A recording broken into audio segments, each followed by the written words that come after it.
Thank you sir. नमस्ते। Good evening बच्चों। सभी बच्चों को साइंस के क्लास में स्वागत करती हूँ। तो बच्चों, अभी तक हमने सारे चैप्टर्स कंप्लीट कर लिए हैं हमारे। तो आज से हम क्या करने वाले हैं बेटा? आज से हम क्या करेंगे? आज से हम सभी चैप्टर्स का रिवीजन स्टार्ट करने वाले हैं, ठीक है? तो आज हम कौन से चैप्टर का रिवीजन स्टार्ट करेंगे बेटा? आज हम स्टार्ट करेंगे, यस, आज हम स्टार्ट करेंगे पहले चैप्टर का, ठीक है? तो हमारा जो पहला चैप्टर है उसी का रिवीजन हम स्टार्ट करने वाले हैं आज। तो बच्चे, आपको कोई डाउट्स हो, कुछ भी हो, तो आप बहुत ही आराम से बेझिझक आप पूछ सकते हैं। और इस रिवीजन सेशन में हम क्या करने वाले हैं, सारा एंटायर चैप्टर को हम फिर से रिवाइज करवाएंगे आपको।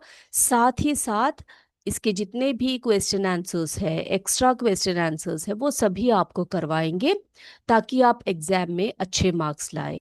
तो ठीक है बेटा, तो आज हम करेंगे the wonderful world of science chapter 1 का रिवीजन। तो हमें पता है, जब हम छोटे होते हैं, from a young age humans are naturally curious about the world around them, है ना? हम सभी को बचपन से ही, बहुत ही छोटी उम्र से ही हमारे चारों तरफ घटने वाली जो घटनाएं होती है उसके बारे में हमेशा क्या रहता है बेटा? हमें एक बहुत ही ज्यादा उत्सुकता रहती है, जिसको हम क्यूरियोसिटी कहते हैं, है ना? और this curiosity drives us to explore and ask questions। और यही हमारे मन की जो क्यूरियोसिटी होती है वो क्या करती है? हमें हर चीज़ों को पता करने के लिए, प्रश्नों को पूछने के लिए सब हमें आगे को लाती है। Think about how babies and toddlers constantly touch, taste and observe everything around them, है ना? आपने देखा होगा और सोचा भी होगा, जो छोटे छोटे बच्चे होते हैं वो क्या करते हैं बेटा? हर चीज को छू छू कर, टेस्ट करके, उन्हें ऑब्जर्व करके, उनको बार बार देख कर अपने हर तरफ की चीजों को, अपने चारों तरफ की चीजों को वो पहचानते हैं, उनको जानना शुरू करते हैं। Now this natural curiosity is the foundation of science. अब ये जो छोटी छोटी जो क्यूरियोसिटी आपके बचपन से ही जो आती है, वो साइंस का एक फाउंडेशन होता है, ठीक है? तो इसी क्यूरियोसिटी से जो है ना बेटा, हमारे जो है साइंटिफिक अप्रोच की तरफ हम बढ़ते हैं, ठीक है? अब क्यूरियोसिटी जो है वो क्या है actually? Curiosity is the eagerness to learn more about our surroundings, and it is essential in science because it encourages us to explore and discover, है ना? तो क्यूरियोसिटी क्या है बेटा? एक ईगरनेस होती है अपने चारों तरफ की चीजों को सीखने के लिए, उनको पढ़ने के लिए। और बेटा, साइंस में ये बहुत ज़रूरी होता है, आप बच्चे सभी साइंस पढ़ते हो तो आप सभी को ये बहुत ज़रूरी होता है कि आप में क्यूरियोसिटी ज़रूर हो, ताकि आपको आगे चलकर चीज़ों को डिस्कवर करने में, एक्सप्लोर करने में सहायता मिले। नाउ, अब देखिए बेटा, आ, ये अगला एक क्वेश्चन है आपके लिए।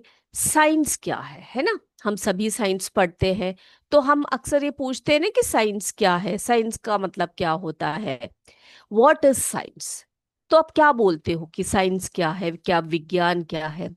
Science is a method of thinking and observing to understand our world and secrets of the universe. तो साइंस क्या बेटा?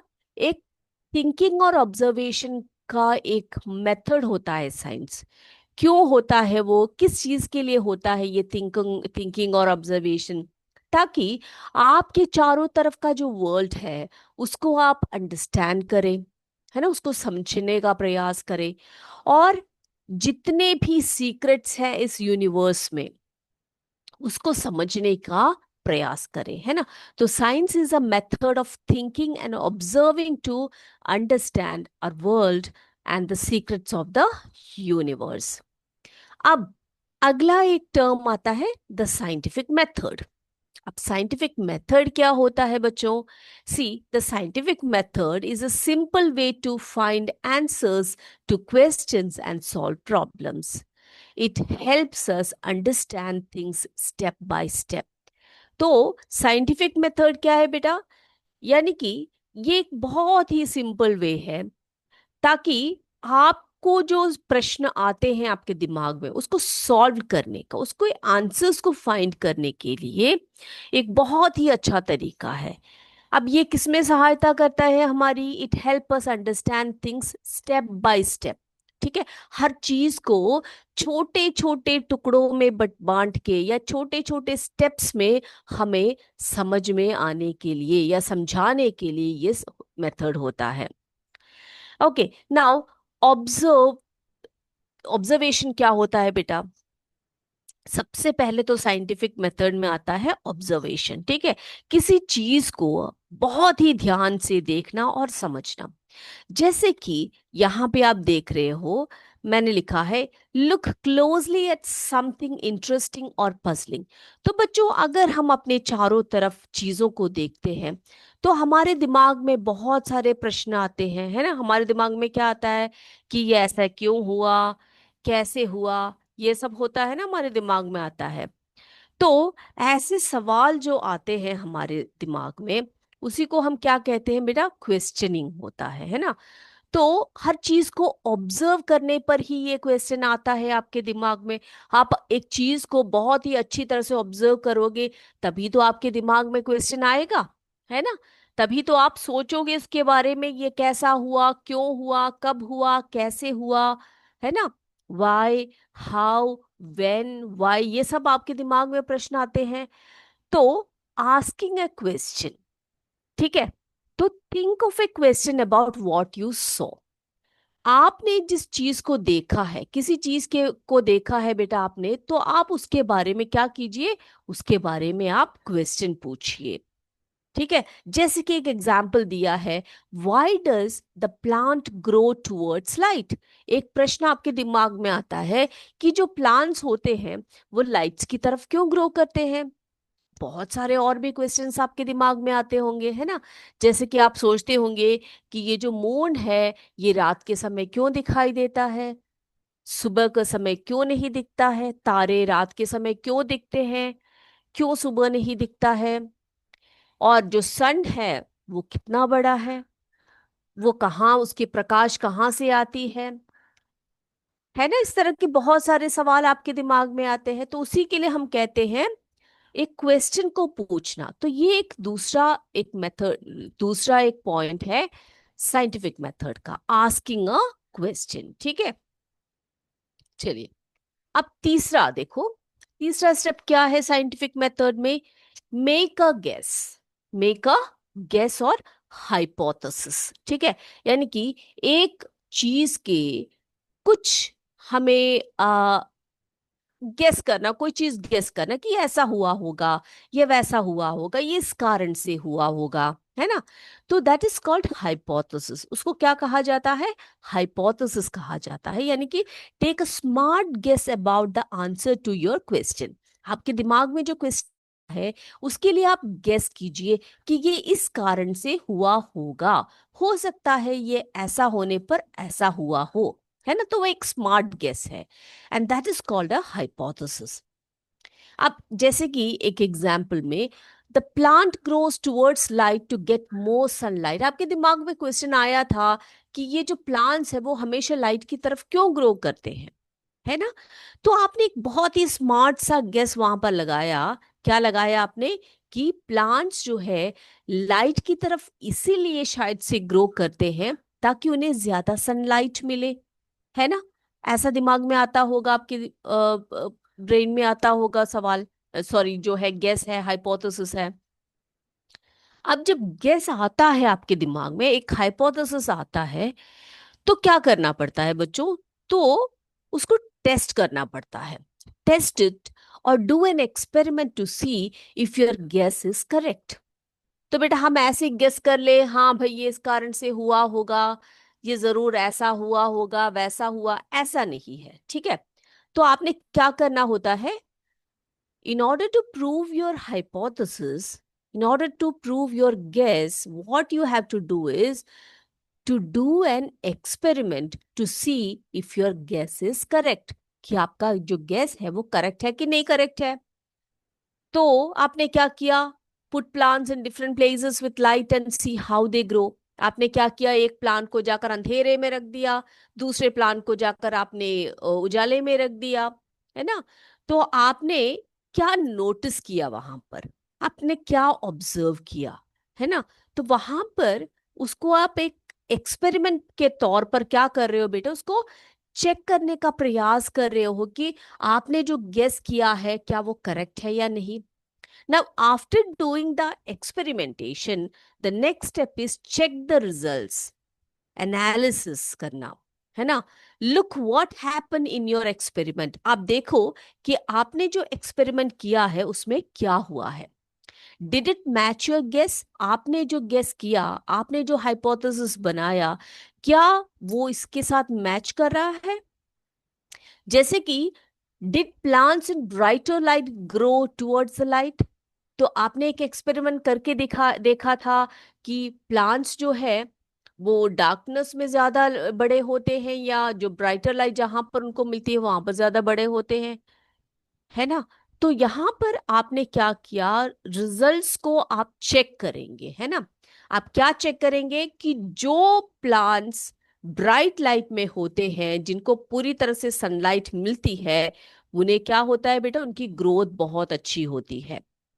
तो इसी तरह से आप एक साइंटिफिक मेथड से क्या करोगे बेटा, आप अपने प्रॉब्लम्स को सॉल्व करोगे। आप अपने जो आपने गेस लगाई है, जो हाइपोथेसिस लगाई है, उसको सॉल्व करने का प्रयास करोगे। ठीक है। तो हमने क्या देखा साइंटिफिक मेथड में, कौन कौन से मेथड्स देखे बेटा, देखते हैं साइंटिफिक मेथड में आपने अभी तक क्या देखा। ठीक है। तो यहां पे आप देख सकते हैं साइंटिफिक मेथड करके मैंने ऊपर दिया हुआ है। ठीक है। आप मुझे बताते जाइए कि पहला स्टेप क्या होना चाहिए।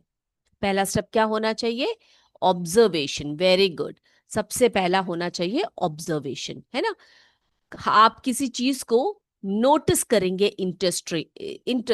इंटरेस्टिंगली। ठीक है।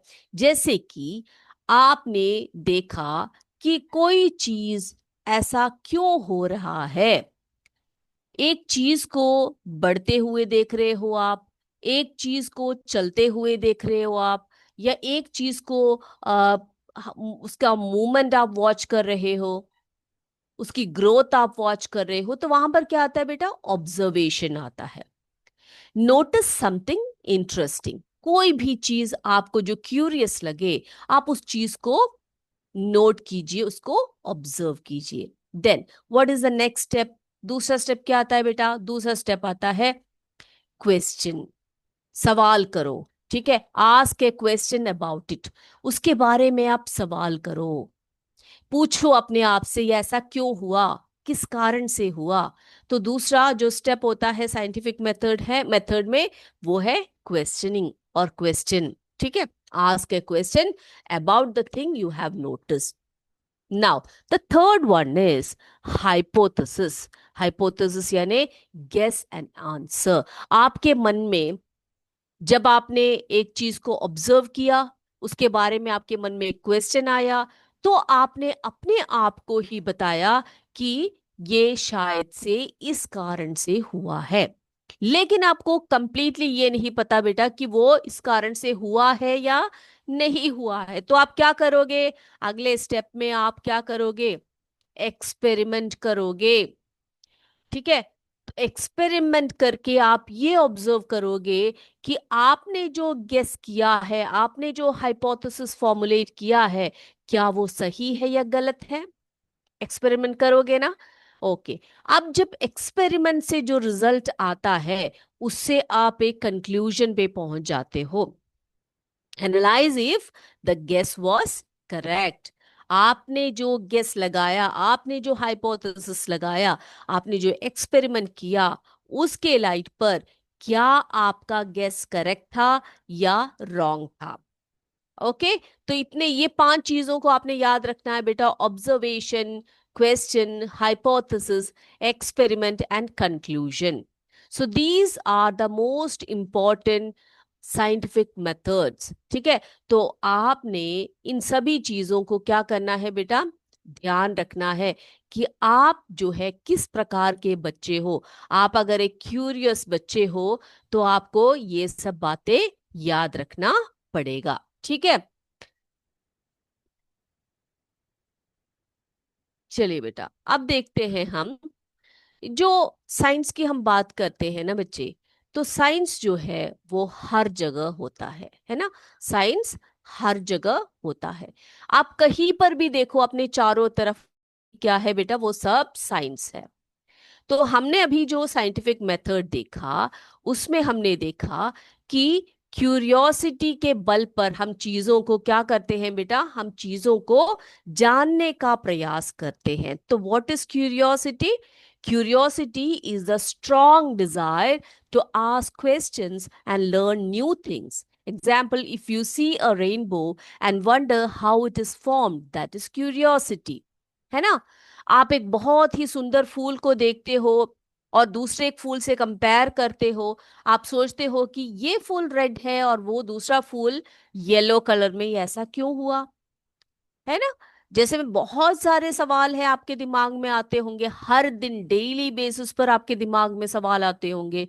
तो आप कैसे बच्चे हो? आप एक बहुत ही क्यूरियस बच्चे हो। तो क्यूरियोसिटी क्या होता है बेटा? The strong decide to ask questions and learn new things. नई नई चीजों को जानने का प्रयास करना, क्वेश्चंस पूछते रहना। तो इसमें सबसे पहले ऑब्जर्वेशन था, watching and noting things carefully to learn something. जैसे कि एक और एग्जाम्पल यहां पर बताया गया है, that sun rises in the east ever morning is an every morning is an observation. ठीक है, यहां पर एवर नहीं है, एवरी मॉर्निंग।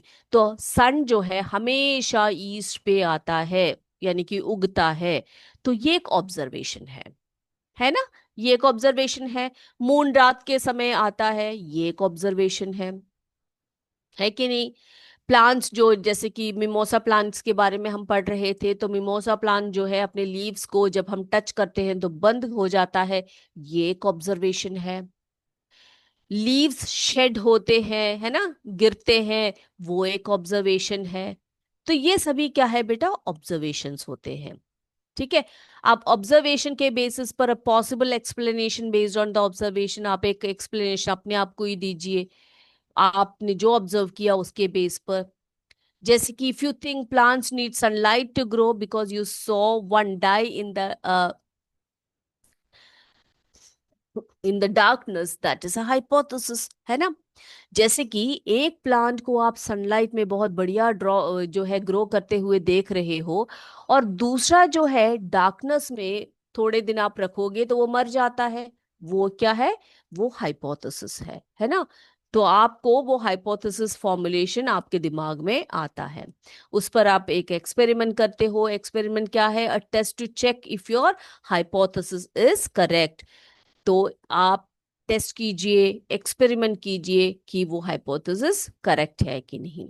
जैसे कि plant in one see plant one seed in the sunlight and one in the dark to see which grows better. एक को आप डार्कनेस पे जाके सीड को ग्रो कर दीजिए, दूसरे को आप जहां पर उसको सनलाइट मिलती है वहां पर आप ग्रो कीजिए।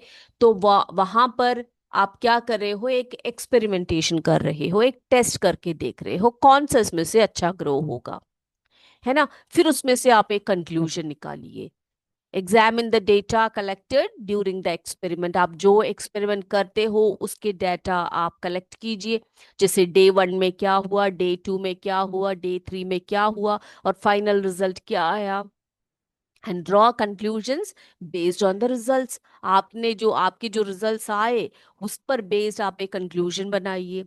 तो इस तरह से जो साइंटिफिकली थिंक करते हैं वो साइंटिफिक मेथड्स को फॉलो करते हैं, है ना। तो बेटा उनको हम क्या कहते हैं? क्या कहते हैं उनको? उनको हम साइंटिस्ट कहते हैं, है ना। आपको साइंटिस्ट बनना पसंद है बेटा?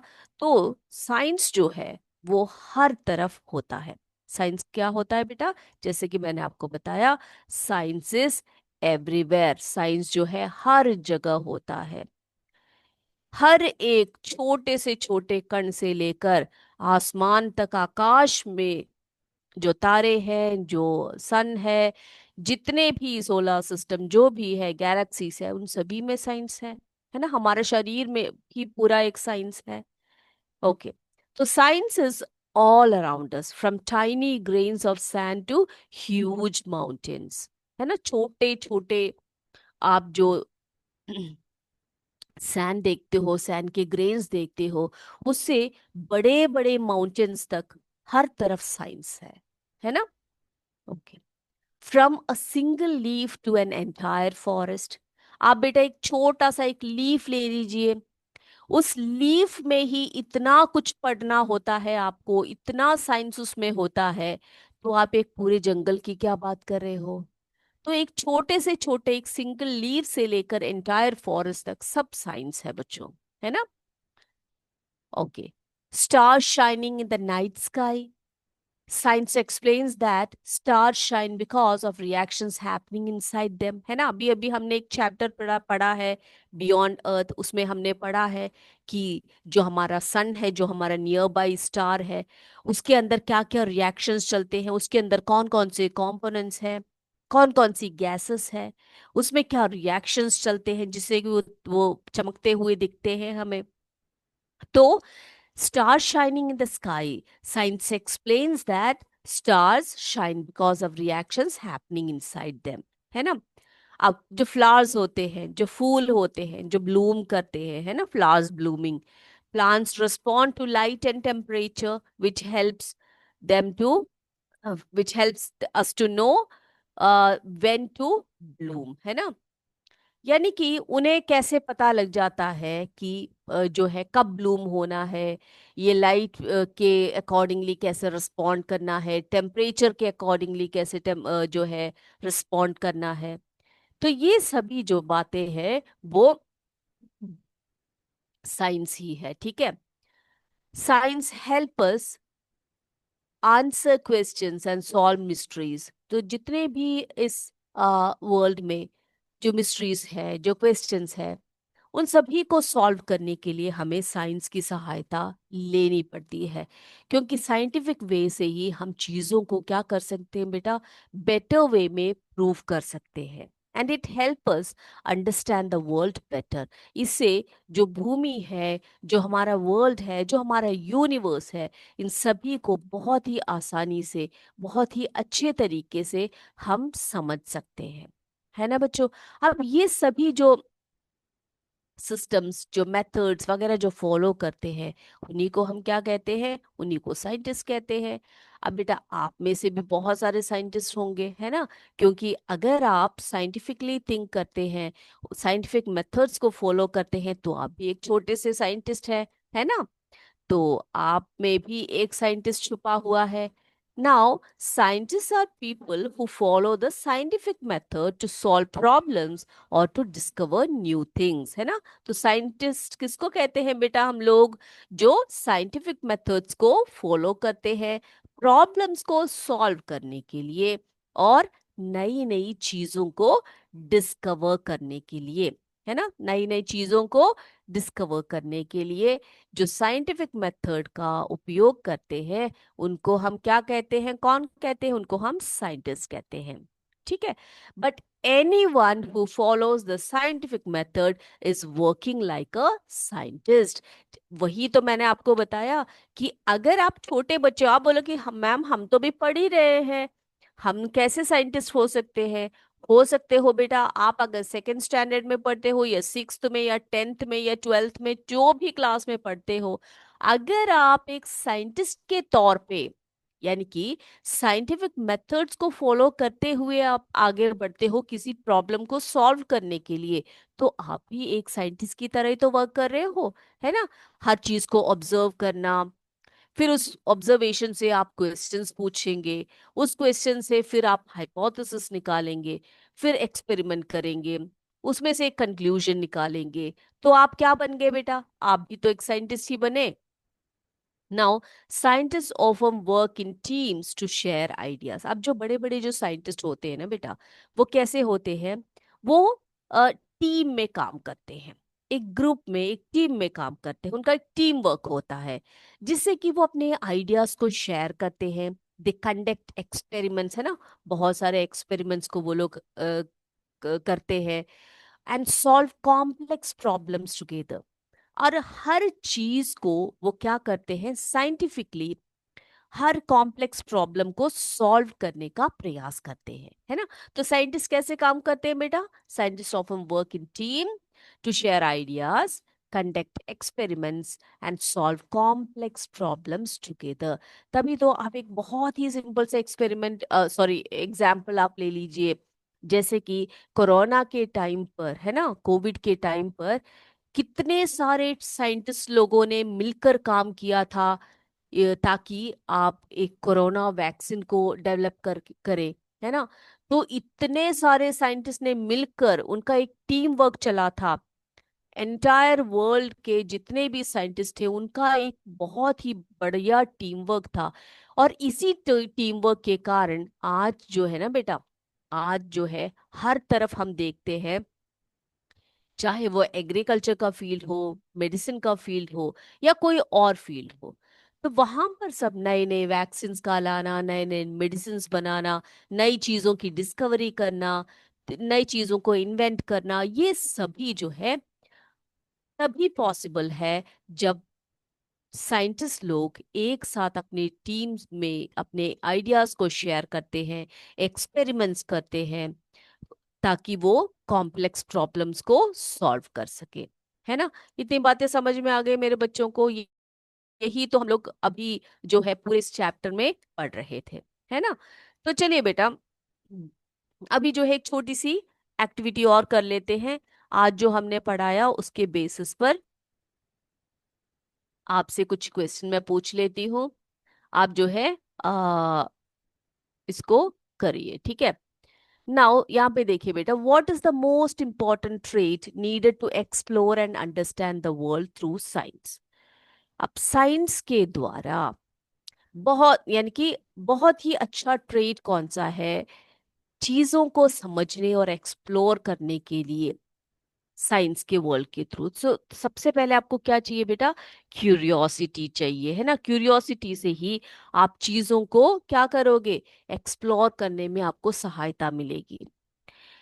नाउ सेकेंड वन देखिए यहाँ पे, science helps us understand only the human body, only outer space, everything in the world around us.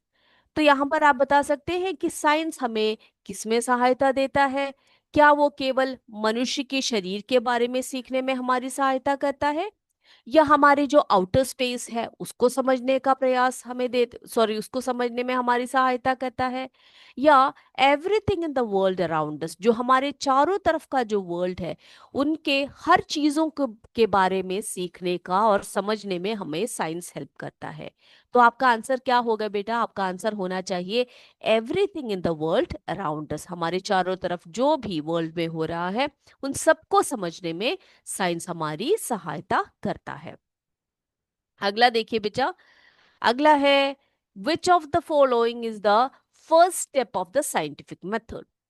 तो साइंटिफिक मेथड में सबसे पहला स्टेप कौन सा रहेगा, performing experiments, finding a solution, making observation. तो क्या करोगे आप, पहले एक्सपेरिमेंट करोगे, या पहले से ही आप एक सॉल्यूशन को फाइंड करोगे, या फिर आप ऑब्जर्वेशन करोगे, क्या करोगे बेटा। वेरी गुड, सबसे पहले हमने क्या करना होता है, चीजों को ऑब्जर्व करना होता है। जब आप ऑब्जर्व करोगे तभी तो आप जानोगे कि क्या हो रहा है यहाँ पर, है ना। अगला देखते हैं, अगला देखिए बेटा, एक और क्वेश्चन है, what does science encourage us to do. Science हमें किसके लिए प्रेरित करता है, stop asking questions, explore and discover new things, believe everything proof. तो साइंस हमें बेटा क्यों उत्साहित करता है, क्या इनकरेज करता है कि आप क्वेश्चंस पूछना छोड़ दो, या नई नई चीजों को डिस्कवर करो, या फिर बिलीव एवरीथिंग विदाउट प्रूफ, बिना किसी प्रूफ के हर चीज को, किसी ने कुछ बोल दिया, इधर से किसने कुछ बोल दिया, तो आप उसको आंखें बंद करके बिल्कुल बिलीव कर लो कि भाई इसने जो कहा है वो सही है, उसमें कोई प्रूफ नहीं है, जो कहा है वो सही है। क्या करोगे, आप सोचिए, आप जो बच्चे हो, आप किस तरह के बच्चे हो। अगर आप साइंटिफिक थिंकिंग करने वाले एक बच्चे हो तो आप क्या करोगे बेटा? Explore and discover new things, है ना? ऐसे ही करोगे ना आप लोग। तो साइंस हमें इसके लिए एनकरेज करता है। अगला देखिए, if your pen stops writing, आप अगर एक लिख रहे हो कुछ, है ना, आपका पेन जो है अचानक से लिखना छोड़ दिया, what is the best way to find out why? तो इसमें से कौन सा एक बेस्ट वे है जिससे कि आप पता लगाओ कि क्या हुआ, कारण क्या है? ठीक है, अचानक से आप लिख रहे थे, पेन से लिख रहे थे, पेन एकदम से लिखना छोड़ दिया, यानी कि पेन अभी लिखावट नहीं हो रही है पेन से। तो यहां पर देखो बेटा, पहला है follow scientific method by testing possible reasons. आप टेस्ट करो कि क्या हो सकता है कारण। ठीक है, क्या उसका इंक खत्म हो गया है, या उसके रिफिल में कोई खराबी है, या फिर कुछ और रीजन है ना? अब दूसरा देखो यहाँ पर क्या लिखा है, थ्रो इट अवे। आप कोई कुछ नहीं, बस लिखना छोड़ दिया, अब मैं, मुझे ये पेन नहीं चाहिए, मैं इसको फेंक देता हूँ, थ्रो इट अवे। ठीक है, इसको फेंक दो। Use a different pen and ignore the problem. आप क्या करो, एक अलग पेन लो और उस प्रॉब्लम को बिल्कुल भी इग्नोर कर दो। ठीक है, क्या करोगे आप, मुझे बताइए, आप बच्चे क्या करोगे? क्या आप उसको फेंक दोगे, या फिर आप एक अलग पेन को ले लोगे और उस प्रॉब्लम को इग्नोर करोगे? क्या करोगे बच्चा? या फिर आप साइंटिफिक मेथड को फॉलो करोगे, कोई चीज को टेस्ट करोगे, एक्सपेरिमेंटेशन करोगे, क्या करोगे आप?